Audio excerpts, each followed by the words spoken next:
ಬೆಳಿಗ್ಗೆ ಫೋನಲ್ಲಿ ಅಲಾರಾಮ್ ಬಸ್ತಾಗ ದೀಕ್ಷಾ ವಾಡಿಕೆ ಅಂತ ದುಡೋದಕ್ಕೆ ನೋಡಿದ್ಲು. ಆಗಲೇ ನೆನಪಾಗಿದ್ದು ಇದು ಮನೆಯಲ್ವಲ್ಲ ಅಂತ. ಅವಳು ಒಂದು ಕಡೆ ವಾಲ್ ನೋಡಿದ್ಲು. ತನ್ನ ಕಡೆ ವಾಲಿ ಮಲಗಿದ್ದವನ್ನ ಅವಳು ಒಂದು ಕ್ಷಣ ಕಣ್ಣೆಕ್ಕದೆ ನೋಡ್ತಾ ಮಲಗಿದ್ಲು. ವಿಕ್ರಮ್ನನ್ನು ನೋಡಲು ವಿನೂತವಾದ ಒಂದು ಅಂದ ಇತ್ತು. ಹಣೆ ಮೇಲೆ ಬಿದ್ದಿದ್ದ ಕೂದಲುಗಳು ಗಾಳಿಗೆ ಹಾರ್ತಿರೋದು ನೋಡೋದಕ್ಕೆ ತುಂಬ ಚೆಂದ ಆಯಿತು. ಸ್ವಲ್ಪ ಸಮಯ ಅವನನ್ನೇ ನೋಡ್ತಾ ಮಲಗಿದ ನಂತರ ಅವಳು ಮೆಲ್ಲನೆ ಎದ್ದು ರೂಮಿನ ಕಿಟಕಿ ಬಳಿ ಬಂದು ನಿಂತಳು. ಕಿಟಕಿ ಗಾಜಿನ ಮೂಲಕ ಕಾಣೋ ಹೊರಗಿನ ನೋಟ ಮನಮೋಹಕವಾಗಿತ್ತು. ಮಂಜು ಹೊದ್ದಿರೋ ಕಾಶ್ಮೀರ ಇಂದಿಗೂ ಎಲ್ಲರನ್ನ ಸೆಳೆಯೋ ಸುಂದರಿಯೇ ಸರಿ. ಸ್ವಲ್ಪ ಹೊತ್ತು ಆ ದೃಶ್ಯಗಳನ್ನ ನೋಡ್ತಾ ನಿಂತ ನಂತರ ಅವಳು ಫ್ರೆಶ್ ಆಗೋದಕ್ಕೆ ಹೋದ್ಲು. ದೀಕ್ಷಾ ಫ್ರೆಶ್ ಆಗಿ ಹೊರ ಬಂದಾಗ ರೂಮ್ನಲ್ಲಿ ವರ್ಕೌಟ್ ಮಾಡ್ತಿದ್ದ ವಿಕ್ರಮ್ನನ್ನ ಕಂಡ್ಳು. ಮಸಲ್ಸ್ ತೋರಿಸಿ ಮೆರೀತಿದ್ದಾರೀಗ. ವಿಕ್ರಮ್ ಅವರೇ, ಈ ಕಾಶ್ಮೀರದಿಂದ ತೀರಕ್ಕೆ ಹೋಗೋ ಮೊದಲು ನಿಮ್ಮನ್ನು ನಾನು ಒಂದು ಆಟ ಆಡಿಸ್ತೀನಿ ನೋಡಿ. ಪುಷಪ್ ತೆಗೆದು ಮೇಲಿದ್ದ ವಿಕ್ರಮ್ಗೆ ಕಂಡಿದ್ದು ತನ್ನನ್ನೇ ನೋಡ್ತಾ ನಿಂತಿರೋ ದೀಕ್ಷಾ. ಅವನೆದ್ದು ಅವಳ ಹತ್ರ ಬಂದ. ಆದರೆ ಅವನು ಬರೋದನ್ನು ಅವಳು ಗಮನಿಸಿರಲಿಲ್ಲ. ಯಾವುದೋ ಲೋಕದಲ್ಲಿದ್ದವಳು ಮುಂದೆ ಬಂದು ವಿಕ್ರಮ್ ಬೆರಳು ಮಿಟುಕಿಸ್ತಾ ಆ ಶಬ್ದಕ್ಕೆ ಅವಳು ಪ್ರಜ್ಞೆಗೆ ಬಂದಳು. ಏನು ದೀಕ್ಷಾ, ನೀನು ನನ್ನ ನೋಡಿ ಕನಸು ಕಾಣ್ತಿದ್ಯಾ? ನನಗೆ ಬೇರೆ ಕೆಲಸ ಇಲ್ವಲ್ಲ ನಿಮ್ಮನ್ನು ನೋಡಿ ಕನಸು ಕಾಣ್ತಾ ಕೂರೋದಕ್ಕೆ ಅಂತ ಅವಳು ಸ್ವಲ್ಪ ಗಂಭೀರವಾಗಿ ಹೇಳಿದ್ಲು. ಓಹೋ, ಬೆಳಗ್ಗೆ ಬೆಳಗ್ಗೆ ಶುರು ಮಾಡಬೇಡ, ಬೇಗ ಹೋಗಿ ರೆಡಿ ಆಗು. ಊಟ ಮುಗಿಸಿ ಬೇಗ ಹೊರಡಬೇಕು. ಅಂತ ಗೊಣಗ್ತಾ ಅವಳು ಬಟ್ಟೆ ಬದಲಿಸೋದಕ್ಕೆ ಡ್ರೆಸ್ಸಿಂಗ್ ರೂಮ್ಗೆ ಹೋದ್ಲು. ಪರ್ಪಲ್ ಬಣ್ಣದ ಸೀರೆ ಅವಳ ಉಡುಪಾಗಿತ್ತು. ಆ ಸೀರೆಯಲ್ಲಿ ಹೊರಬಂದ ದೀಕ್ಷಾಳನ್ನು ವಿಕ್ರಮ್ ಒಂದು ಕ್ಷಣ ಕಣ್ಣು ಮಿಟಕಿಸ್ದೆ ನೋಡ್ತಾ ನಿಂತ.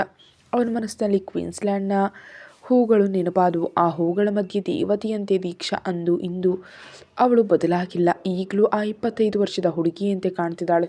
ತನ್ನನ್ನೇ ನೋಡ್ತಿರೋ ನನ್ನ ಕಂಡು ದೀಕ್ಷಾಳಿಗಾಗಲೇ ಅವನು ಕೇಳಿದಂತೆಯೇ ತನಗೂ ಕೇಳಬೇಕನ್ನಿಸ್ತು. ಅವಳು ಅವನ ಹತ್ರ ಹೋಗಿ ಅವನ ಮುಖದ ಮುಂದೆ ಬೆರಳು ಮಿಟಕ್ಸಿ ವಿಕ್ರಮ್ ಸ್ವಲ್ಪ ಬೆಚ್ಚ ಬಿದ್ದು ಅವಳನ್ನ ನೋಡ್ದ. ಏನು ಮಿಸ್ಟರ್ ವಿಕ್ರಮ್ನಾಥ್, ಹೆಣ್ಮಕ್ಳನ್ನ ನೋಡಿದವರಂತೆ ನೋಡಿ ಈ ರೀತಿ ನಿಂತಿದ್ದೀರಲ್ಲ. ಇವಳು ಸರಿಯಾದ ದಾರಿಗೆ ಬರೋ ಲಕ್ಷಣ ಇಲ್ಲ ಅಂತ ಮನಸ್ಸಲ್ಲಿ ಅಂದುಕೊಂಡ ವಿಕ್ರಮ್ ದೀಕ್ಷಾಳ ಹತ್ರ ನಡೆದ. ತನ್ನ ಹತ್ರ ಬರ್ತಿರೋನ್ನ ಕಂಡು ದೀಕ್ಷಾ ಸ್ವಲ್ಪ ನಡುಗು ಹೋದ್ಲು.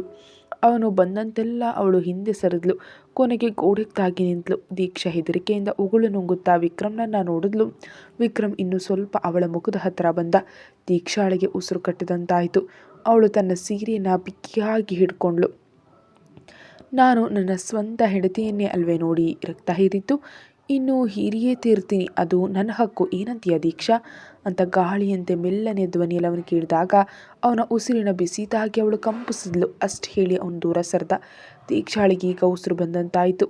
ಅವಳು ವಿಕ್ರಮ್ನನ್ನ ಸಿಟ್ಟಿನಿಂದ ನೋಡಿದ್ಲು. ಬಹಳ ನೋಡಬೇಡ ದೀಕ್ಷಾ, ನನಗೇನಾದರೂ ಬೇರೆ ಆಸೆಗಳಾದರೆ ನೀನು ಕಷ್ಟಪಡ್ತೀಯ. ಆದ್ದರಿಂದ ಸಮಯ ವ್ಯರ್ಥ ಮಾಡದೆ ಹೊರಡೋದಕ್ಕೆ ನೋಡು. ನಿನಗೆ ನನ್ನ ಕಂಡ್ರೆ ಕಿರಿಕಿರಿ ಅಲ್ವಾ? ಆದರೆ ನಿನ್ನ ಕಣ್ಣಿಗೆ ಮತ್ತು ಮನಸ್ಸಿಗೆ ತಂಪು ನೀಡೋ ಕೆಲವು ನೋಟಗಳನ್ನ ನೋಡಲು ನಾವು ಹೋಗ್ತಿದ್ವಿ.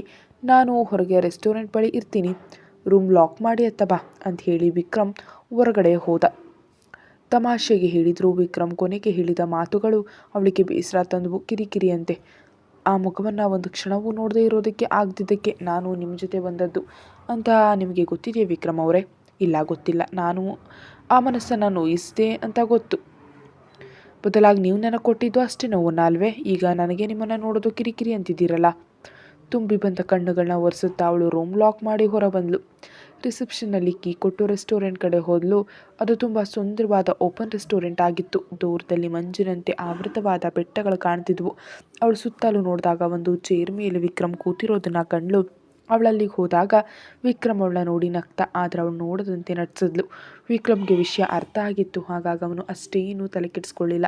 ಚಪಾತಿ ಮತ್ತು ವೆಜ್ ಕುರ್ಮಾ ಆರ್ಡರ್ ಮಾಡಿದ್ರು. ಊಟ ಮಾಡುವಾಗ ವಿಕ್ರಮ್ ಅವಳನ್ನ ನೋಡ್ತಿದ್ರು. ಅವಳು ಮಾತ್ರ ಸುಮ್ಮನೆ ಇದ್ಲು. ತಿಂಡಿ ಮುಗಿದ ನಂತರ ಅವರ ಟ್ಯಾಕ್ಸಿ ಬಂತು. ಇಬ್ಬರು ಕಾರ್ ಹತ್ತಿದ್ರು. ಇಬ್ಬರು ಮೌನವಾಗಿದ್ರು. ಆ ಮೌನವನ್ನು ಮುರಿದು ವಿಕ್ರಮ್ನೇ ಮಾತು ಆರಂಭಿಸ್ದ. ದೀಕ್ಷಾ, ನಾವೀಗ ಎಲ್ಲಿಗೆ ಹೋಗ್ತಿದ್ದೀವಿ ಅಂತ ಗೊತ್ತಿದೆಯೇ? ಇಲ್ಲ ಅಂತ ಗಡುಸಾಗಿ ಉತ್ತರ ಬಂತು. ಕೋಪಿಷ್ಟೆ ಅಂತ ವಿಕ್ರಮ್ ಮನಸ್ಸಲ್ಲಿ ಅಂದ್ಕೊಂಡ. ನಾವು ಪ್ಯಾಂಪೂರ್ಗೆ ಹೋಗ್ತಾ ಇದ್ದೀವಿ. ಅಲ್ಲೇನಿದೆ ಅಂತ ಮತ್ತೆ ಗಡುಸಾಗಿ ಕೇಳಿದ್ಲು. ಅಲ್ಲಿ ಕೆಲವು ಸುಂದರಿಯರಿದ್ದಾರೆ, ಅವ್ರನ್ನ ನೋಡೋದಕ್ಕೆ ಹೋಗ್ತಿದ್ದೀವಿ.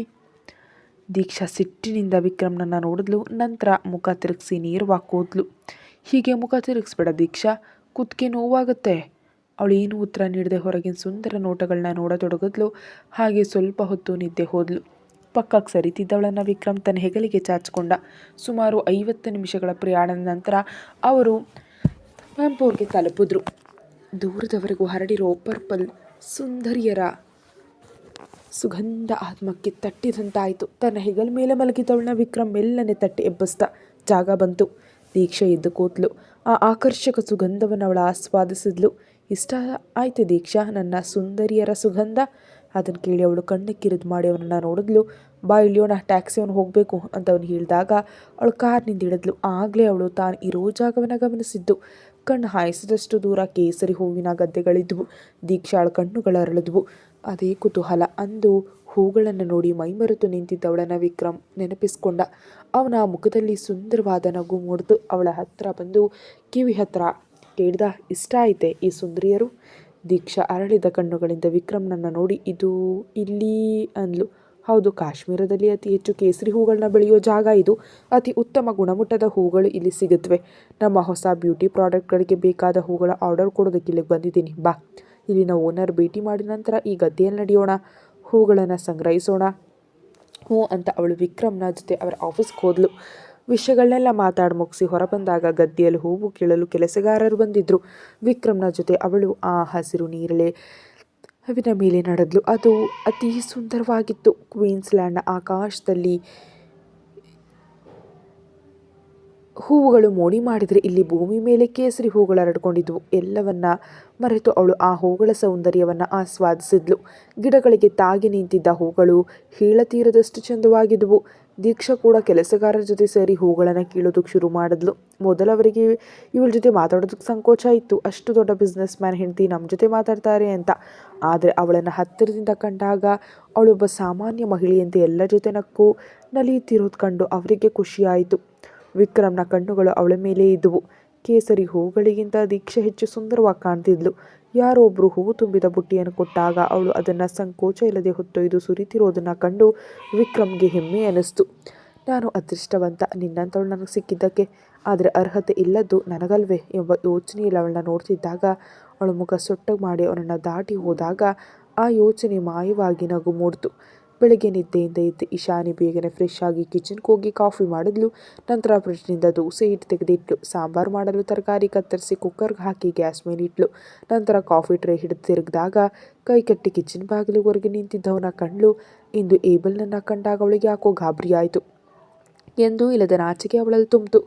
ಕೈಯಲ್ಲಿದ್ದ ಟ್ರೇ ನಡಗದಂತಾಯಿತು. ತಕ್ಷಣ ಅದನ್ನು ಟೇಬಲ್ ಮೇಲೆ ಇಟ್ಲು. ನಂತರ ಏಬಲ್ನನ್ನು ನೋಡಿ ನಕ್ಕದ್ಲು. ಅವನು ಅವಳ ಹತ್ರ ಬಂದ, good morning Ishani. Good morning. ಏನಾಯಿತು ಇಷ್ಟೊಂದು ಗಾಬರಿ? ಇಲ್ಲ ಏನಿಲ್ಲ, ನಾನು ಕಾಫಿ ಈಗ ತರ್ತೀನಿ, ಏಬಲ್ ನೀನು ಹೋಗು. ಅವಳ ನಾಚಿಕೆ ಕಾರಣ ಅವನಿಗೆ ಅರ್ಥ ಆಯಿತು. ತಲೆ ತಗ್ಸಿ ನಿಂತವಳ ಗಲ್ಲ ಹಿಡಿದು ಮುಖ ಹೆಚ್ಚಿದ. ಅವಳ ಕಣ್ಣುಗಳಲ್ಲಿ ಅವನ ಬಿಳಿ ಕಣ್ಣುಗಳು ಒಂದಾದವು.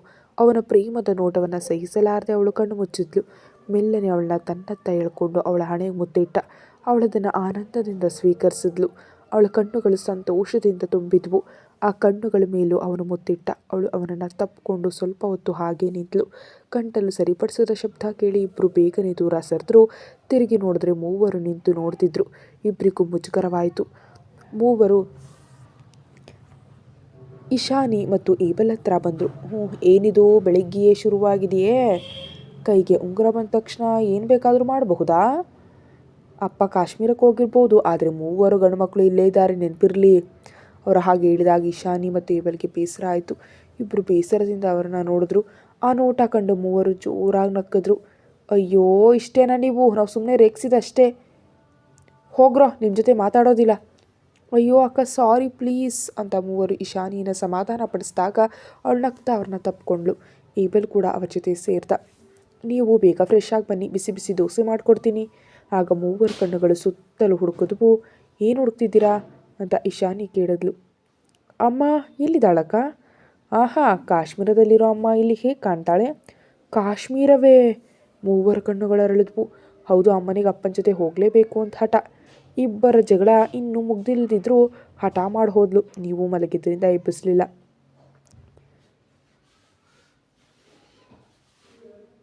ಕೇಳಿ ಅಮ್ಮ ಅಂತ ಮೂವರು ಒಟ್ಟಿಗೆ ಹೇಳಿದ್ರು. ಹಾಗನ್ಬೇಡಿ ಮಕ್ಕಳೇ, ಅಪ್ಪನನ್ನು ಬಿಟ್ಟಿರೋದಕ್ಕೆ ಅವ್ರಿಗೆ ಬೇಸರ, ಅದಕ್ಕೆ ಹೋದರು. ಆದರೂ ಪರವಾಗಿಲ್ಲ, ನಾವು ಅಪ್ಪನಿಗೆ ವಿಡಿಯೋ ಕಾಲ್ ಮಾಡಿ ನೋಡೋಣ ಅಂತ ಇಶಾನಿ ವಿಕ್ರಮ್ನ ನಂಬರ್ಗೆ ಕಾಲ್ ಮಾಡಿದ್ಲು. ಕೇಸರಿ ಗದ್ದೆಯಲ್ಲಿ ಕೆಲಸಗಾರರ ಜೊತೆ ಹೂ ಕೀಳ್ತಾ ಇರುವಂಥ ದೀಕ್ಷಾಳನ್ನು ವಿಕ್ರಮ್ ನೋಡ್ತಾ ಕೂತಿದ್ದ. ಮಧ್ಯೆ ಮಧ್ಯೆ ಅವಳು ಅವನನ್ನು ನೋಡಿ ಮುಖ ತಿರುಗಿಸ್ತಿದ್ಲು. ಅವಳ ತುಂಟಾಟವನ್ನು ಆಸ್ವಾದಿಸ್ತಿದ್ದಾಗ ಫೋನ್ ಬಂತು. ವಿಕ್ರಮ್ನ ಮುಖದಲ್ಲಿ ನಗು ಮೂಡ್ತು. ಅವನು ಕಾಲ್ ಅಟೆಂಡ್ ಮಾಡಿದಾಗ ಮೂರು ಮುಖಗಳು ಉಬ್ಬಿಸ್ಕೊಂಡು ನಿಂತಿದ್ವು. ಅದನ್ನು ಕಂಡು ವಿಕ್ರಮ್ಗೆ ನಗು ತಡೆಯೋದಕ್ಕಾಗಲಿಲ್ಲ. ನಗ್ಬೇಡ ರಾಕ್ಷಸ. ಏನಪ್ಪ ನಾನು ಪುಟ್ಟ ತುಂಟರು ಬೆಳಿಗ್ಗೆ ಕೋಪದಲ್ಲಿದ್ದೀರಾ? ಹೌದು ಮತ್ತೆ ನಮ್ಮನ್ನು ಬಿಟ್ಟು ಗಂಡ ಹೆಂಡತಿ ಕಾಶ್ಮೀರಕ್ಕೆ ಟೂರ್ ಹೋದ್ರಲ್ಲ? ಟೂರಾ? ನಾನಿಲ್ಲಿ ಬಿಸ್ನೆಸ್ ಕೆಲ್ಸಕ್ಕೆ ಬಂದಿದ್ದ ಮಕ್ಕಳೇ, ನಿಮ್ಮ ಅಮ್ಮ ಬರಲೇಬೇಕು ಅಂತ ಆಟ ಹಿಡಿದ್ರೆ ನಾನೇನು ಮಾಡಲಿ? ಅದಕ್ಕೆ ಕರ್ಕೊಬಂದೆ. ಸರಿ, ನಮ್ಮಮ್ಮ ಎಲ್ಲಿದ್ದಾಳೆ? ಅಮ್ಮನನ್ನು ತೋರಿಸ್ತೀನಿ, ಅದಕ್ಕೂ ಮೊದಲು ಇದನ್ನು ನೋಡಿ ಅಂತ ವಿಕ್ರಮ್ ಫೋನನ್ನು ಕೇಸರಿ ಗದ್ದೆ ಕಡೆ ತಿರುಗಿಸ್ದ. ಆ ನೀಲಿ ಸೌಂದರ್ಯವನ್ನು ಕಂಡು ಎಲ್ಲರ ಕಣ್ಣುಗಳು ಅರಳಿದ್ವು. ಅಪ್ಪ, ಎಷ್ಟು ಚಂದವಾಗಿದೆ, ನಾವು ಅಲ್ಲಿಗೆ ಬರಬೇಕು. ಇಶಾನಿ ಮದುವೆ ಮುಗಿದ ನಂತರ ನಾವೆಲ್ಲರೂ ಇಲ್ಲಿಗೆ ಒಂದು ಅದ್ಭುತ ಟೂರ್ ಬರೋಣ, ಸಾಕಾ? ಹ್ಞೂ ಅಂತ ಮೂವರು ಒಪ್ಪಿದ್ರು. ನೋಡಿ, ನಾವು ಇಲ್ಲದಿದ್ದಕ್ಕೆ ನನ್ನ ಮಗಳು ಮತ್ತು ಮಗನ ಕಾಡಿಸ್ಬೇಡಿ ಅಂತ ವಿಕ್ರಮ್ ಹೇಳಿದಾಗ ಏಬಲ್ ಮತ್ತು ಇಶಾನಿ ಸ್ಕ್ರೀನ್ ಹತ್ರ ಬಂದರು. ಅಪ್ಪ, ಏನಮ್ಮ ಕಂದ, ನಿನ್ನ ಬೇಸರ ಎಲ್ಲ ದೂರ ಆಯ್ತಲ್ವೇ? ನೀವಿಬ್ಬರು ಸಂತೋಷವಾಗಿರಬೇಕು. ನಾವು 2 ದಿನದಲ್ಲಿ ಅಲ್ಲಿಗೆ ಬರ್ತೀವಿ. ಅಮ್ಮ ಇಲ್ಲಿ ಅಪ್ಪ, ಕಾಣ್ತಿಲ್ವಲ್ಲ? ಅವಳು ಬಹಳ ಬ್ಯುಸಿ, ಈ ಗದ್ಯ ಮಧ್ಯೆ ಹೋಗಿ ಕೇಳ್ತಾ ಏನೇನೋ ಮಾಡ್ತಿದ್ದಾಳೆ. ನನ್ನ ಜೊತೆ ಇನ್ನೂ ಶೀತಲ ಸಮರದಲ್ಲಿದ್ದಾಳೆ ಅಂತ ವಿಕ್ರಮ್ ನಗ್ತ. ಅಪ್ಪನಿಗೆ ಹಾಗೆ ಆಗಬೇಕು ಪಾಪ. ನಮ್ಮ ದೀಕ್ಷಾಮಗೆ ಏನು ಹೇಳಿದೆ ನಾಟಕ ಮಾಡಿದ್ದೀರಲ್ಲ? ಹೋಗ್ರೋ, ನನ್ನ ಹೆಂಡತಿ ಕೋಪ ನಾನೇ ಸರಿಪಡಿಸ್ಕೊಳ್ತೀನಿ. ಓಹೋ, ಸದ್ಯಕ್ಕೆ ಅಮ್ಮನ ಹತ್ರ ಫೋನ್ ಕೊಡಿ. ರೆಬಲ್ ವಿಕ್ರಮ್ನಾಥ್ ಅವರೇ. ಲೇ ಬೇಡ ಕಣೋ. ಫೋನ್ ನೋಡಿ ನಗ್ತಾ ಬರ್ತಿದ್ದ ವಿಕ್ರಮ್ನನ್ನ ದೀಕ್ಷಾ ನೋಡಿದ್ಲು. ಇವರು ಯಾರ ಜೊತೆ ಇಷ್ಟೊಂದು ನಗ್ತಿದ್ದಾರೆ ಅಂತ ಅವಳು ಯೋಚಿಸ್ತಿದ್ದಾಗಲೇ ವಿಕ್ರಮ್ ಅವಳು ಮುಂದೆ ಬಂದ. ದೀಕ್ಷಾ, ನಿನಗೆ ಕಾಲ್ ಬಂದಿದೆ, ನಮ್ಮ ಮಕ್ಕಳು ಎಂದ ತಕ್ಷಣ ಕೈಯಲ್ಲಿದ್ದ ಹೂಗಳನ್ನ ಪಕ್ಕದವ್ರ ಕೈಗೆ ನೀಡಿ ಸಂತೋಷದಿಂದ ಅವಳು ಫೋನ್ ತಗೊಂಡ್ಳು. ಸ್ಕ್ರೀನ್ ಮೇಲೆ ಮುಖ ಉಬ್ಬಿಸ್ಕೊಂಡು ನೋಡ್ತಿದ್ದ ತನ್ನ ಮಕ್ಕಳನ್ನ ಕಂಡ ಅವಳಿಗೆ ಅವ್ರ ಕೆನ್ನೆಗೆ ಒಂದು ಮುತ್ತು ಕೊಡಬೇಕು ಅಂತ ಅನ್ನಿಸ್ತು. ಸಾರಿ ಅಂತ ಅವರು ಏನು ಹೇಳೋ ಮೊದಲೇ ದೀಕ್ಷಾ ಹೇಳಿದ್ಲು. ಓಹೋ, ಬನ್ನಿ ಬನ್ನಿ. ದೀಕ್ಷಾ ನಕ್ಕದ್ಲು. ಏನು ನಗು? ಅಪ್ಪನಿಗೆ ಪೆಟ್ಟು ಕೊಡೋದಕ್ಕೆ ತಾನೇ ಜೊತೆ ಹೋದದ್ದು? ಹೌದು ಮತ್ತೆ, ಒಂದು ಪೆಟ್ಟು ಕೊಟ್ಟೆ ಕೊಡ್ತೀನಿ. ನನ್ನನ್ನು ಎಷ್ಟು ನೋಯಿಸಿದ್ದಾರೆ ನೋಡು ದೀಕ್ಷಾ. ಅದು ವಿಕ್ರಮ್ನಾಥ್ ಅವ್ರ ಜೊತೆ ಆಟ ಆಡಬೇಡ, ಸುಮ್ಮನೆ ತೊಂದರೆ ತಂದ್ಕೊಳ್ಬೇಡ. ಹೋಗೋ, ಅವರು ವಿಕ್ರಮ್ ಆಗಿದ್ರೆ ನಾನು ಅವ್ರ ಹೆಂಡತಿ ದೀಕ್ಷಾ ವಿಕ್ರಮ್ನಾಥ್. ಅವರಿಗೂ ಸರಿಸಮನಾಗಿ ನಿಲ್ಲೋ ತಾಕತ್ತು ನನಗಿದೆ. ಆತ್ಮವಿಶ್ವಾಸ ಒಳ್ಳೆಯದು, ಕೊನೆಗೆ ಅಪ್ಪನಿನ ಕಾಶ್ಮೀರದಿಂದ ಗಂಟು ಮೂಟೆ ಕಟ್ತರುವಂತ ಆಗಬಾರ್ದಷ್ಟೇ. ಹೋಗ್ರೋ, ನೀವೇನಾದರೂ ತಿಂದ್ರಾ? ಹ್ಞೂ, ಇಶಾನಿ ಅಕ್ಕ ದೋಸೆ ಸಾಂಬಾರು ಮಾಡಿಕೊಟ್ಲು. ಏಬಲ್, ನೀನೇಕೆ ಸುಮ್ಮನೆ ನಿಂತಿದ್ಯಾ? ಏನಿಲ್ಲ ಅಮ್ಮ, ನಾನು ನಿಮ್ಮ ಮಾತು ಕೇಳಿಸ್ಕೊಳ್ತಿದ್ದೆ. ಹ್ಞೂ, ಈ ಮೂವರು ಏನಾದರೂ ತುಂಟಾಟ ಮಾಡಿದ್ರೆ ಸರಿಯಾಗಿ ಕೊಡು ಏಬಲ್. ಹಾಗಾದರೆ ಇಶಾನಿ ಅಕ್ಕನನ್ನು ಏಬಲನ್ನು ಮದುವೆ ಆಗಬೇಕೋ ಬೇಡವೋ ಅಂತ ನಾವು ಇನ್ನೊಮ್ಮೆ ಯೋಚಿಸ್ಬೇಕಾಗತ್ತೆ. ಏಬಲ್ ಆಶ್ಚರ್ಯದಿಂದ ಇಶಾನಿಯನ್ನು ನೋಡ್ದ. ಇಶಾನಿ ಕಣ್ಣು ಹೊಡೆದ್ಲು. ಅಮ್ಮ. ಹ್ಞೂ, ಅಮ್ಮನನ್ನು ಮಿಸ್ ಮಾಡ್ತಿದ್ದೀವಿ, ಬೇಗ ಬನ್ನಿ. ಅಮ್ಮ ಬೇಗ ಬರ್ತಾಳೆ. ಅಲ್ಲಿವರೆಗೆ ನನ್ನ ಬಂಗಾರದ ಮಕ್ಕಳು ಇಶಾನಿ ಮತ್ತು ಏಬಲ್ ಜೊತೆ ಒಳ್ಳೆ ಮಕ್ಕಳಾಗಿರಬೇಕು. ಬರುವಾಗ ಅಪ್ಪನ ಜೊತೆಗಿನ ಜಗಳ ಎಲ್ಲ ಸರಿಪಡಿಸ್ಕೊಂಡೇ ಬರಬೇಕು. ಹ್ಞೂ, ನೋಡೋಣ. ನಾನು ನಿಮಗೆ ಕೆಲವು ಜನರನ್ನು ತೋರಿಸ್ತೀನಿ ಅಂತ ಹೇಳಿ ಅವಳು ಕೆಲಸಗಾರರ ಹತ್ರ ಹೋದ್ಲು. ಅಷ್ಟು ಕಡಿಮೆ ಸಮಯದಲ್ಲಿ ಅವಳು ಅವರ ಜೊತೆ ಬೆರೆತು ಹೋಗಿದ್ಲು. ಇವರು ನನ್ನ ಮಕ್ಕಳು ಅಂತ ಅವಳು ಫೋನ್ ತೋರಿಸಿದ್ಲು. ಇವಳು ದೊಡ್ಡ ಮಗಳು ಇಶಾನಿ, ಇವಳಿಗೆ 20 ವರ್ಷ. ಈ ಮೂವರು ಅವಳಿ ಜವಳಿ ಅಂದರೆ ತ್ರಿವಳಿ ಮಕ್ಕಳು, ಅದ್ವಿಕ್, ಅಕ್ಷಿತ್, ಆಥರ್ವ್. ಮತ್ತು ಇದು ನಮ್ಮ ರಾಜಕುಮಾರ ಏಬಲ್, ನಮ್ಮ ರಾಜಕುಮಾರಿಯನ್ನ ಮದುವೆ ಆಗೋನು. ಎಲ್ಲರಿಗೂ ಆಶ್ಚರ್ಯ ಆಯಿತು. ಇಷ್ಟು ದೊಡ್ಡ ಮಗಳ ತಾಯಿ ದೀಕ್ಷಾ ಅಂತ ಅವ್ರಿಗೆ ನಂಬೋದಕ್ಕಾಗಲಿಲ್ಲ. ಸರಿ ಮಗಳೇ, ಫೋನ್ ಇಡ್ತೀನಿ, ಆಮೇಲೆ ಕಾಲ್ ಮಾಡ್ತೀನಿ. ಓಕೆ ಅಮ್ಮ. ಅಪ್ಪನಿಗೆ ಕೊಡಬೇಕಾದನ್ನ ಅಮ್ಮನೇ ಕೊಡಿ ಅಂತ ಮಕ್ಕಳೇ ಹೇಳಿದರು. ಅಷ್ಟರಲ್ಲಿ ವಿಕ್ರಮ್ ಬಂದ. ಆಗ ಕಾಲ್ ಕಟ್ಟಾಗಿತ್ತು. ಅವಳು ವಿಕ್ರಮ್ ಕಡೆ ನೋಡಿದೆ. ಅವನ ಫೋನ್ ಅವನ ಕಡೆ ನೀಡಿದ್ಲು. ವಿಕ್ರಮ್ ಫೋನ್ ತೊಗೊಂಡು ಜೇಬಿಗೆ ಹಾಕೊಂಡ. ದೀಕ್ಷಾ ಮತ್ತೆ ಕೆಲಸಗಾರರ ಹತ್ರ ಹೋಗೋದಕ್ಕೆ ಶುರು ಮಾಡಿದ್ಲು. ನಂಗೆ ಸಿಗಲಿಲ್ವಲ್ಲ ಅಂತ ವಿಕ್ರಮ್ ಅಂದ. ಅವಳು ತಿರುಗಿ ವಿಕ್ರಮ್ನನ್ನು ನೋಡಿದ್ಲು. ನನ್ನ ಮಕ್ಕಳು ನನಗೂ ಕೊಟ್ಟು ಒಂದು ವಸ್ತು ನಿನ್ನ ಹತ್ರ ಇದೆ, ಅದು ನಂಗೆ ಸಿಗಲಿಲ್ಲ. ಹೌದಾ? ಕೊಡೋ ಮನಸ್ಸಿಲ್ಲ? ಹೋಗಿ ಮಕ್ಕಳ ಹತ್ರವೇ ತಗೊಳ್ಳಿ. ನೀನು ಕೊಡ್ತಿದ್ರೆ ತಗೊಳ್ಳೋದು ಹೇಗೆ ಅಂತ ನನಗೆ ಗೊತ್ತು. ಈಗಲೇ ತಗೊಳ್ಳೆ ಇವರೆಲ್ಲರೂ ಮುಂದೆ. ವಿಕ್ರಮ್ ದೀಕ್ಷಾಳ ಹತ್ರ ನಡೆದ. ದೇವ್ರೇ, ಇವ್ರೇನು ಮಾಡೋದು ಕೊಟ್ಟಿದ್ದಾರೆ ಅಂತ ಅವಳು ಹಿಂದೆ ನಡೆದ್ಲು. ವಿಕ್ರಮ್ ಮುಂದೆ ಬರ್ತಿದ್ದ. ತಕ್ಷಣ ಹಿಂದೆ ಇದ್ದ ಕಲ್ಲಿಗೆ ತಾಗಿ ದೀಕ್ಷಾ ಬೀಳೋದಕ್ಕೆ ಹೋದಾಗ ವಿಕ್ರಮ್ ಅವಳ ಸೊಂಟಕ್ಕೆ ಕೈ ಹಾಕಿ ತನ್ನತ್ತ ಎಳ್ಕೊಂಡ. ಅಲ್ಲಿ ಫೋಟೋ ತೆಗೆದಿದ್ದ ಫೋಟೋಗ್ರಾಫರ್ನ ಕ್ಯಾಮ್ರಾದಲ್ಲಿ ಈ ಸುಂದರ ದೃಶ್ಯ ಸೆರೆಯಾಯಿತು. ಬೀಳುವಾಗ ಅವಳು ಹೆದರಿ ಕಣ್ಣು ಮುಚ್ಚಿದ್ಲು. ಆದರೆ ಕಣ್ತೆರೆದಾಗ ಪ್ರೀತಿಯ ಪತಿಯ ಕೈನಲ್ಲಿದ್ಲು. ತಕ್ಷಣ ಅವಳು ದೂರ ಸರಿದು ಕೆಲಸಗಾರರ ಹತ್ರ ಹೋದ್ಲು. ವಿಕ್ರಮ್ ಆ ಕೇಸರಿ ಗದ್ದೆಯನ್ನು ಮತ್ತು ಅವರ ಮಧ್ಯೆ ನಡೀತಿದ್ದವಳನ್ನು ನೋಡ್ದ. ಅವನ ಮನಸ್ಸಿನಲ್ಲಿ ಒಂದು ಬುಕ್ನಲ್ಲಿ ಓದಿದ ಸಾಲುಗಳು ನೆನಪಾದವು. ಕಾಶ್ಮೀರದ ಕೇಸರಿ ಗದ್ದೆಯಲ್ಲಿ ಒಂದು ಹುಣ್ಣಿಮೆಯ ರಾತ್ರಿಯನ್ನು ಆನಂದಿಸಬೇಕು ಎಂಬ ಮೊಘಲ್ ಚಕ್ರವರ್ತಿ ಜಹಾಂಗೀರ್ನ ಕನಸವನಿಗೆ ನೆನಪಾಯಿತು. ಆ ಚಕ್ರವರ್ತಿಗೆ ಯುದ್ಧವೇ ಒಂದು ಕಲೆಯಾಗಿದ್ದರೂ ಅವನು ಒಬ್ಬ ದೊಡ್ಡ ಪ್ರೇಮಿಯೂ ಆಗಿದ್ದ. ಆ ದಿನದ ಬಹುತೇಕ ಸಮಯವನ್ನು ಅವರು ಆ ಗದ್ದೆಯಲ್ಲೇ ಕಳೆದರು. ಮಧ್ಯಾಹ್ನ ಕೆಲಸಗಾರರ ಜೊತೆ ಊಟ ಮಾಡಿದ್ರು. ಕೆಲಸಗಾರರಿಗೆ ಇದು ದೊಡ್ಡ ವಿಷಯ ಆಗಿತ್ತು. ತಮಗೆ ಬೇಕಾದ ಹೂಗಳನ್ನ ಸಂಗ್ರಹಿಸಿ ಹಣದ ವಿಷಯ ಮಾತಾಡಿ ಮುಗಿಸಿ ಹೊರಡೋದಕ್ಕೆ ದೀಕ್ಷಾಳನ್ನ ಕರೆಯಲು ವಿಕ್ರಮ್ ಕೆಲಸಗಾರರ ಹತ್ರ ಹೋದ. ಆದರೆ ಅವಳಲ್ಲಿ ಇರಲಿಲ್ಲ. ಅವಳೆಲ್ಲಿ ಅಂತ ಅವನು ಕೇಳಿದ. ದೀಕ್ಷಾ ನಿಮ್ಮ ಹತ್ರವೇ ಹೋಗ್ತಿದ್ದೀನಿ ಅಂತ ಹೇಳಿ ಸ್ವಲ್ಪ ಮುಂಚೆ ಹೋದ್ರಲ್ಲ, ಇಲ್ಲ ಅವಳು ನನ್ನ ಹತ್ರ ಬಂದಿಲ್ಲ. ವಿಕ್ರಮ್ ಗಾಬರಿ ಆಯಿತು. ಎಲ್ಲರೂ ಗದ್ದೆ ಸುತ್ತ ಹುಡುಕಿದ್ರು, ಆದರೆ ಅವಳು ಸಿಗಲಿಲ್ಲ. ಕೊನೆಗೆ ಪಕ್ಕದಲ್ಲಿದ್ದ ಗೋಡೌನ್ಗೆ ಹೋದ್ರು. ಎಲ್ಲೂ ದೀಕ್ಷಾ ಕಾಣದೆ ವಿಕ್ರಮ್ ಕಂಗೆಟ್ಟು ನಿಂತ. ವಿಕ್ರಮ್ ಸರ್, ಈಗ ನಾವು ಪೊಲೀಸ್ಗೆ ದೂರು ನೀಡೋಣ. ಇಲ್ಲಿವರೆಗೆ ಯಾರು ಭಯೋತ್ಪಾದಕರ ದಾಳಿಗೆ ಒಳಗಾಗಿಲ್ಲ. ಆದರೂ ಇದು ಕಾಶ್ಮೀರ, ಏನು ಬೇಕಾದರೂ ಆಗಬಹುದು. ಇಲ್ಲ, ನಾನು ದೀಕ್ಷಾ, ನಾನು ಬದುಕಿರೋವರೆಗೆ ಅವಳಿಗೆ ಏನೂ ಆಗೋದಕ್ಕೆ ಬಿಡೋದಿಲ್ಲ ಅಂತ ವಿಕ್ರಮ್ ದೃಢವಾಗಿ ಹಿಡ್ದ. ಸರ್, ಇನ್ನು ಹುಡುಕೋದ್ರಲ್ಲಿ ಅರ್ಥ ಇಲ್ಲ, ಬೇಗ ಪೊಲೀಸರಿಗೆ ತಿಳಿಸೋಣ. ಅವರು ಆ ಗೋಡೌನ್ನಿಂದ ಹೊರಬರಲು ಶುರು ಮಾಡಿದಾಗ ವಿಕ್ರಮ್ ಅವರೇ ಎಂಬ ಧ್ವನಿ ಕೇಳಿಸ್ತು. ದೀಕ್ಷಾ ದೀಕ್ಷಾ ಅಂತ ಅವನು ಆ ಧ್ವನಿ ಬಂದ ಕಡೆ ನೋಡ್ದ. ನಾನು ಇಲ್ಲಿದ್ದೀನಿ, ಆ ಏಣಿಯನ್ನು ಇಲ್ಲಿ ತಂದುಕೊಡಿ. ತಕ್ಷಣ ಓನರ್ ಏಣಿಯನ್ನು ತರಿಸ್ಕೊಟ್ರು. ಅವಳು ಮೆಲ್ಲನೆ ಕೆಳಗಿಡಿದ್ಲು. ಮೇಡಮ್, ನೀವು ಹೇಗಿದ್ರ ಮೇಲೆ ಹೋಗಿದ್ರಿ ಅಂತ ಓನರ್ ಕೇಳಿದಾಗ ದೀಕ್ಷಾ ಸ್ವಲ್ಪ ಬೆಚ್ಚಾದ್ಲು. ಅದು ನಾನು ಸುಮ್ಮನೆ ಬಂದಾಗ ಕೆಲಸಗಾರರು ಹೂಗಳನ್ನ ಮೇಲಕ್ಕೆ ಕೊಂಡೊಯ್ಯೋದನ್ನು ಕಂಡೆ. ಅವರು ಹೋದ್ಮೇಲೆ ನಾನು ಸುಮ್ಮನೆ ಏರಿದೆ. ಆದರೆ ಇಳಿಯೋದಕ್ಕೆ ಮೆಟ್ಲು ಕಾಣಲಿಲ್ಲ. ಆಮೇಲೆ ಗೊತ್ತಾಗಿದ್ದು ಅದು ಏಣಿ ಅಂತ. ಅಯ್ಯೋ ಸಾರಿ ಮೇಡಮ್, ಯಾರು ಇಲ್ಲ ಅಂತ ಅವರು ಏಣಿಯನ್ನು ತೆಗೆದುಕೊಂಡು ಹೋಗಿರಬೇಕು. ಆದರೆ ಮೇಡಮ್, ನೀವು ಕೂಗಬಹುದಿತ್ತಲ್ಲ, ಅದು ಯಾರಾದರೂ ಬರ್ತಾರೆ ಅಂತ ಕಾದಿದ್ದೆ ಅಷ್ಟೇ. ವಿಕ್ರಮ್ ಬಹಳ ಶಾಂತವಾಗಿದ್ದ. ಅವನ ಆ ಶಾಂತತೆ ಕಂಡು ಅವಳಿಗೆ ಹೆದರಿಕೆ ಆಯಿತು. ಅವನು ಅವಳ ಕಡೆ ನೋಡಲೇ ಇಲ್ಲ. ಅವನು ಟ್ಯಾಕ್ಸಿ ಕೇಳ್ದ. ಆದರೆ ಓನರ್ ತನ್ನ ಗೆಸ್ಟ್ ಹೌಸ್ನಲ್ಲಿ ಉಳಿಯೋದು ಕೇಳಿಕೊಂಡಾಗ ವಿಕ್ರಮ್ ಒಪ್ದ. ರೂಮಿಗೆ ಬಂದ ಮೇಲೂ ವಿಕ್ರಮ್ ತನ್ನ ಲ್ಯಾಪ್ಟಾಪ್ನಲ್ಲಿ ಕೆಲಸ ಮಾಡ್ತಿದ್ದ. ದೀಕ್ಷಾಳಿಗೆ ಬೇಸರ ಆಯಿತು. ಸ್ವಲ್ಪ ಸಮಯದ ನಂತರ ಊಟ ಬಂತು. ವಿಕ್ರಮ್ ಫ್ರೆಶ್ ಆಗಿ ಬಂದು ಊಟ ಮಾಡ್ದ. ಅವಳನ್ನ ಊಟ ಕರಿತಿದ್ದಾಗ ಅವಳಿಗೆ ಸಿಟ್ಟು ಬಂತು ಮತ್ತು ಬೇಸರ ಎರಡೂ ಉಂಟಾಯಿತು. ಅವಳು ಇದುವರೆಗೆ ಫ್ರೆಶ್ ಆಗಿರಲಿಲ್ಲ. ಮೈಯೆಲ್ಲ ಕೇಸರಿ ಹೂವಿನ ವಾಸನೆ ಇತ್ತು. ವಿಕ್ರಮ್ ಕಿಟಕಿ ಹತ್ರ ಹೋಗಿ ಹೊರಗೆ ನೋಡ್ತಾ ನಿಂತ. ದೀಕ್ಷಾ ಬೆಡ್ನಿಂದ ಎದ್ದು ವಿಕ್ರಮ್ನ ಹತ್ರ ಹೋಗಿ ಜೋರಾಗಿ ಕರೆದ್ಲು. ವಿಕ್ರಮ್ ಅವರೇ. ಅವನು ತಿರುಗಿ ನೋಡ್ದ. ಅವನ ಕಣ್ಣುಗಳು ತುಂಬಿ ಬಂದಿದ್ವು. ಅದನ್ನು ಕಂಡು ದೀಕ್ಷಾ ಅಳೆದೇ ನಡಕ್ತು. ನಿನ್ನ ಆಸೆ ಈಡೇರ್ತಲ್ವೇ ದೀಕ್ಷಾ? ಆಗ ಅಲ್ಲಿ ಸುಳ್ಳು ಹೇಳಿದೆಯಲ್ಲ, ಈಗ ನನ್ನ ಕಣ್ಣಲ್ಲಿ ನೋಡಿ ಹೇಳಬಲ್ಲಿಯಾ? ವಿಕ್ರಮ್ನ ಪ್ರಶ್ನೆಗಳು ತತ್ತರಿಸಿದ್ಲು. ನಿನಗೆ ಗೊತ್ತಿತ್ತು ನೀನು ಅರಿವಿಲ್ಲದೆ ಹೋದದ್ದಲ್ಲ. ವಿಕ್ರಮ್ ನನ್ನ ಹೆದರಿಸೋದಕ್ಕೆ ಬೇಕಂತೆ ಅಲ್ಲಿ ಅಡಗಿ ಕೂತೆ. ನಾನು ನೋಯಿಸೋದಕ್ಕೆ ನೀನು ಸೇರು ತೀರಿಸ್ಕೊಂಡೆ. ಆ 2 ಗಂಟೆ ನಾನು ಬೆಂಕಿ ಮೇಲೆ ನಡೆದಂತೆ ಇದ್ದೆ. ನಿನಗೆ ಖುಷಿ ಆಯ್ತಲ್ಲ? ಆ ಕ್ಷಣ ನಾನು ಸತ್ತು ಹೋಗಿದ್ರೆ ನಿನಗೆ ಇನ್ನೂ ಖುಷಿ ಆಗ್ತಿತ್ತೆ. ದೀಕ್ಷಾಳಿಗೆ ಬೇಸರ ತಡೆಯಲಾಗಲಿಲ್ಲ. ಅವಳು ವಿಕ್ರಮ್ನ ಶರ್ಟ್ ಕಾಲರ್ ಹಿಡಿದ್ಲು. ಏನು ಹೇಳಿದ್ರಿ ನೀವು? ಮತ್ತೊಮ್ಮೆ ಹೇಳಿ ಅಂತ ಅವನ ಎದೆಗೆ ಮುಖಕ್ಕೆ ಹೊಡೆಯೋದಕ್ಕೆ ಶುರು ಮಾಡಿದ್ಲು. ನಾನು ನೋಯಿಸಿದ್ದಕ್ಕೆ ಅಲ್ವಾ, ನನ್ನಿಂದ ವಿಷಯಗಳನ್ನ ಮರೆಮಾಚಿದ್ದಕ್ಕೆ ಅಲ್ವಾ, ಸ್ವಲ್ಪ ನೋಯಿಸ್ಬೇಕು ಅಂದ್ಕೊಂಡೆ ಅಷ್ಟೇ ಅಂತ ಅವಳು ಅಳುತ್ತಾ ಹೊಡಿತಿದ್ಲು. ದೀಕ್ಷಾ, ಸಾಕು, ನೋವಾಗ್ತಿದೆ. ನೀವು ಸಾಯ್ತೀರಾ ಅಲ್ವಾ, ನನ್ನ ಒಂಟಿ ಮಾಡ್ತೀರಾ ಅಂತ ಅವಳು ಮತ್ತೆ ಹೊಡೆದ್ಲು. ಕೊನೆಗೆ ವಿಕ್ರಮ್ ಅವಳು 2 ಕೈಗಳನ್ನ ಹಿಡಿದು ಅವಳನ್ನ ಎತ್ಕೊಂಡು ಬೆಡ್ ಮೇಲೆ ಮಲಗಿಸ್ದ. ನಿನಗೆ ಹೇಳಿದರೆ ಅರ್ಥ ಆಗೋದಿಲ್ವೇ ಅಂತ ಅವಳ ಮೇಲೆ ಕೈಯೂರಿ ಕೇಳ್ದ. ಇಬ್ಬರ ಕಣ್ಣುಗಳು ಒಂದಾದವು. ವಿಕ್ರಮ್ ಅವಳ ಕಣ್ಣುಗಳ ಮೇಲೆ ಮುತ್ತಿಟ್ಟ. ಸಾರಿ ದೀಕ್ಷಾ, ನನ್ನ ಕ್ಷಮಿಸು. ಅವಳು ಅಳುತ್ತಾ ಅವನನ್ನು ತಪ್ಪಿಕೊಂಡ್ಳು. ಇನ್ನು ನನ್ನಿಂದ ಏನನ್ನಾದರೂ ಮುಚ್ಚಿಡ್ತೀರಾ ಮಕ್ಕಳಂತೆ ಕೇಳ್ತಿದ್ದ ಅವಳನ್ನು ಕಂಡು ಅವನಿಗೆ ಪ್ರೀತಿ ಉಂಟಾಯಿತು. ಮುಚ್ಚಿಟ್ರೆ ಅಂತ ಅವನು ಕೇಳಿದಾಗ, ನಾನು ನಿಮಗೆ ಡಿವೋರ್ಸ್ ಕೊಡ್ತೀನಿ ಅಂತ ಅವಳು ಉತ್ತರಿಸಿದ್ಲು. ವಿಕ್ರಮ್ ಜೋರಾಗಿ ನಗ್ತ. ಈ ವಿಕ್ರಮ್ನಾಥನ ಸೆರೆಯಿಂದ ನಿನಗೆ ಬಿಡುಗಡೆ ಇಲ್ಲ ಕಂದ. ನೀನು ಕೇವಲ ಈ ವಿಕ್ರಮ್ನ ಸ್ವತ್ತು. ಆ ಕಣ್ಣುಗಳಲ್ಲಿ ಪ್ರೇಮ ತುಂಬಿತ್ತು. ವಿಕ್ರಮ್ ಅವಳ ಕತ್ತಿನ ಹತ್ರ ಮುತ್ತಿಟ್ಟ. ಅವಳು ಮೈ ಮರೆತಳು. ವಿಕ್ರಮ್ ಅವಳ ಮುಖದ ಪ್ರತಿಯೊಂದು ಭಾಗವನ್ನು ಪ್ರೀತಿಯಿಂದ ನೋಡ್ದ. ಹಣೆ ಮೇಲೆ ಬಿದ್ದು ಕೂದಲು, ಅರಳಿದ ಕಣ್ಣುಗಳು, ಕೆಂಪು ತುಟಿಗಳು ಎಲ್ಲವೂ ಅವನಿಗೆ ಪ್ರಿಯವಾಗಿದ್ವು. ಅವನವಳಿಗೆ ಮುತ್ತಿಡೋದಕ್ಕೆ ಹೋದಾಗ ಅವಳ ಕೈಯಿಂದ ತಡೆದ್ಲು. ಮೈಯೆಲ್ಲ ಬೆವರಿದೆ ಅಂದ್ಲು.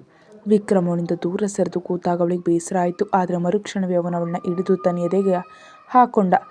ದೀಕ್ಷಾ, ಹೆಂಡತಿಯ ಬೆವರು ವಾಸನೆ ಬರುತ್ತೆ ಅಂತ ದೂರ ಇಡೋ ಗಂಡಂದಿರು ಇರಬಹುದು, ಆದರೆ ನಾನು ಆ ಗುಂಪಿನವನಲ್ಲ. ನೀನು ಕಿಚನ್ನಲ್ಲಿ ಕಷ್ಟಪಟ್ಟು ಬೆವರು ಸುರಿಸೋದ್ರಿಂದಲೇ ನಾವೆಲ್ಲರೂ ರುಚಿಯಾದ ಊಟ ಮಾಡ್ತಿರೋದು. ಆದ್ದರಿಂದ ಅಂತಹ ಯೋಚನೆ ಬೇಡ ವಿಕ್ರಮ್ ಅವರೇ ಅಂತ ಅವನ ಎದೆಗೆ ಹೊರಗದ್ಲು. ನಂತರ ಅವರು ಹೊರ ಕೂತು ಚಂದಿರನ ಬೆಳಕಿನಲ್ಲಿ ಕಂಗೊಳಿಸ್ತಿದ್ದ ಕೇಸರಿ ಗದ್ದೆಯನ್ನು ನೋಡಿದ್ರು. ಜಹಾಂಗೀರ್ ಚಕ್ರವರ್ತಿ ಯಾಕೆ ಈ ಸೌಂದರ್ಯಕ್ಕೆ ಮನಸೋತಿದ್ದನೆಂದು ಅವರಿಗೆ ಈಗ ಅರ್ಥ ಆಯಿತು. ತಣ್ಣನೆಯ ಗಾಳಿ ಮತ್ತು ಕೇಸರಿ ಹೂವಿನ ಸುಗಂಧ ಅವರನ್ನ ಒಂದು ಮಾಂತ್ರಿಕ ಲೋಕಕ್ಕೆ ಕರೆದೊಯ್ದುವು. ಪ್ರೀತಿ ಅಂದರೆ ಎಲ್ಲವೂ ಅತಿರೇಕವಾಗಿರಬೇಕು ಎಂಬಂತೆ ವಿಕ್ರಮ್ನಾಥನ ಪ್ರೇಮ ದೀಕ್ಷಾಳಿಗೆ ಪರಮಶಿವನ ಪ್ರೇಮದಂತೆ ಕಾಣ್ತು. ವಿಕ್ರಮ್ ಅವಳ ಎತ್ಕೊಂಡು ಒಳಗೆ ನಡೆದ. ಬೆಡ್ ಮೇಲೆ ಮಲಗಿಸಿ ಅವಳ ಕಣ್ಣುಗಳಲ್ಲಿ ತನ್ನನ್ನೇ ಕಂಡ. ಈ ಕೇಸರಿ ಹೂಗಳಿಗಿಂತ ನಿನ್ನ ನಗು ಮೌಲ್ಯಯುತವಾದದ್ದು ದೀಕ್ಷಾ ಅಂತ ಹೇಳಿ ಅವನು ಅವಳಿಗೆ ಮುತ್ತಿಟ್ಟ. ಅವರಿಬ್ಬರ ಪ್ರೇಮದ ಮಳೆಯಲ್ಲಿ ಇಬ್ಬರು ತೊಯ್ದು ಹೋದರು. ಎಷ್ಟು ಜನ್ಮವೆತ್ತಿದ್ರು ಈ ಹೃದಯ ಬಡಿತ ನಿನಗಾಗಿ ಮಾತ್ರ ಅಂತ ಅವಳು ಮೌನವಾಗಿ ಹೇಳ್ತಿದ್ಲು. ಕತೆ ಮುಂದುವರಿಯುತ್ತೆ. ಹೆಚ್ಚಿನ ವಿಡಿಯೋಗಾಗಿ ಚಾನಲ್ಗೆ ಸಬ್ಸ್ಕ್ರೈಬ್ ಮಾಡಿ ಮತ್ತು ಮೆಂಬರ್ಶಿಪ್ ತಗೊಳ್ಳೋದ್ರ ಮೂಲಕ ವಿಡಿಯೋ ಮೊದಲೇ ನೋಡಿ.